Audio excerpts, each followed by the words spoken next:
So one of the things that may seem like how do you pull it all together is where does AI and robots fit in this sort of sustainable energy picture? Like is that just like some weird side project or what? But it's because what we're really aiming for here is maybe a better way to think of it rather than sustainable energy is sustainable abundance for all. So if you think about like what is the future that would, what's the most exciting future that you could possibly imagine? Like what does that future look like? It's worth thinking about that. Just think, just imagine a future. What does that amazing future look like? How about a future where you can have any good or service you want at will? A future of abundance for all, where really anyone can have anything. It sounds impossible. It sounds like surely such a thing cannot be the case. But what I'm here to tell you is that that will indeed be the case. That the future we're headed for is one where you can literally just have anything you want. Like, if there's a good or service you want, you'll be able to have it, and ultimately everyone in the world will be able to have anything they want. What's key to that is robotics and AI. So once you have self-driving cars and you have autonomous humanoid robots, where everyone can have their own personal C-3PO and R2-D2, but even better than that, that's Optimus. You can imagine like your own personal robot buddy that is a great friend, but also takes care of your house. We'll clean your house, we'll mow the lawn, we'll walk the dog, we'll teach your kids, we'll babysit, and we'll also enable the production of goods and services basically with no limit. And when you combine that with sustainable energy from the sun and batteries, we can also, at the same time, also maintain a great environment. So that, I think, is the future that we want. A future where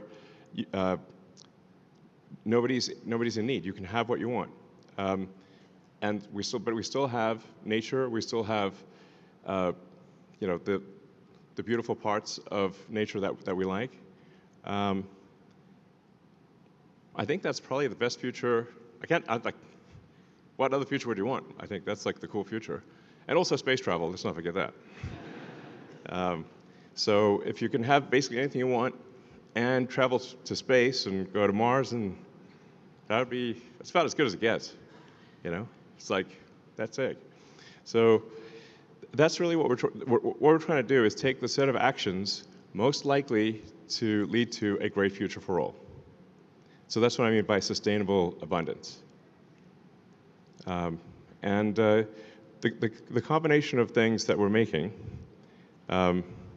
with Optimus and AI compute will achieve an age of abundance for all. Like actually. So the new Optimus 22 degree of freedom hand and forearm is now in production. And it's learning to walk and catch balls. It's pretty cool. I mean, look, that's where we came from. It's wild. So in a very short period of time, Optimus has gone from being an idea to the most sophisticated humanoid robot on Earth. There's nothing even close to the level of sophistication of Optimus, and Tesla has some important missing ingredients that others don't have, which is our robot has a real brain. It's like the Wizard of Oz, Tin Man. Well, was that a heart or a brain? One of the two. So it's got the real world AI. So Tesla's the leader in real world AI. What we learned in the car, we translate to the Optimus robot. And we also take our expertise in electric motors, in batteries, power electronics, structural design, and then another major important thing is that we're very good at manufacturing. So in order for robots to be useful, they have to be intelligent. They have to be able to do useful things just by asking, and you have to be able to make a large number of them at an affordable price. This is what we can do. We have the only company with all the ingredients for making intelligent humanoid robots at scale is Tesla. This is a super big deal. Like my prediction is that on this front is that Optimus will be the biggest product of all time by far.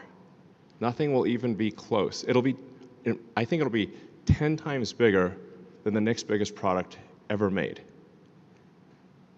Like that level. So.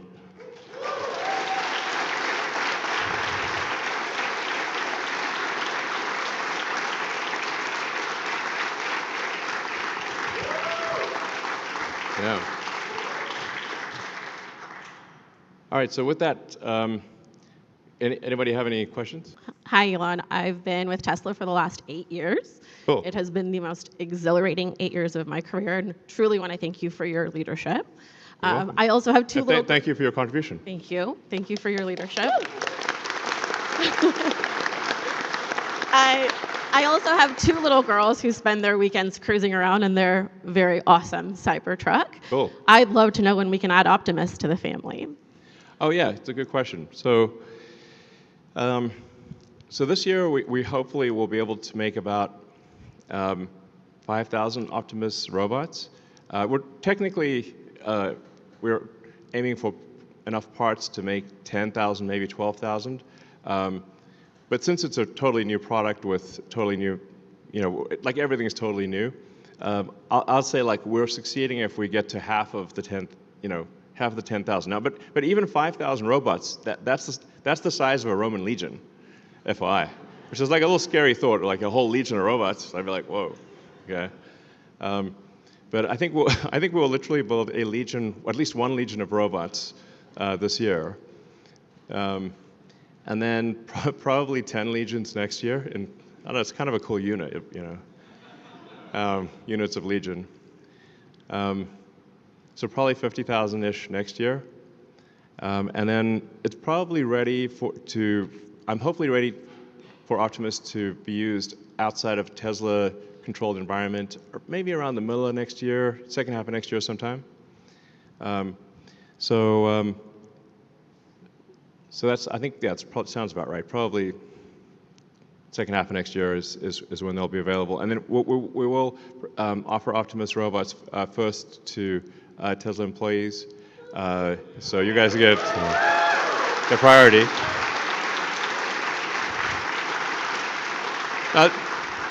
There are some pluses and minuses to that, because it's probably have a few bugs, but it's going to be very cool. You'll want to invite your friends over and say, check this out. You say, will the robot take your job or what? That's a fair question. Well, so yeah, like is a robot going to come steal your job? A reasonable question. I think what we'll find with the robots is that there'll be a ratio of people to robots. So you'll effectively end up having managing a group of robots. So you'll have like basically, I don't know, your flock or your little group of robots that you take care of and you tell them what to do. And I don't know, you'll have a little pack of robots basically. Yeah, you're promoted to manager. One way to think of it. I think the same thing will be true of cars. Like, so for the self-driving cars, is that people that are, say, Uber drivers today or something like that, or taxi drivers today, will end up managing a fleet of cars. And that'll be a much more effective use of their time. Just taking care of like 10, 20 cars or however many they can take care of. So, yeah. Yeah, so we're in phase 3 of the master plan, since master plan 1 and 2 have been completed. Now master plan part 3 is a very long master plan because it's basically making all energy on Earth sustainable. And I actually need to supplement it with the sort of abundance for all. Maybe that's master plan 4.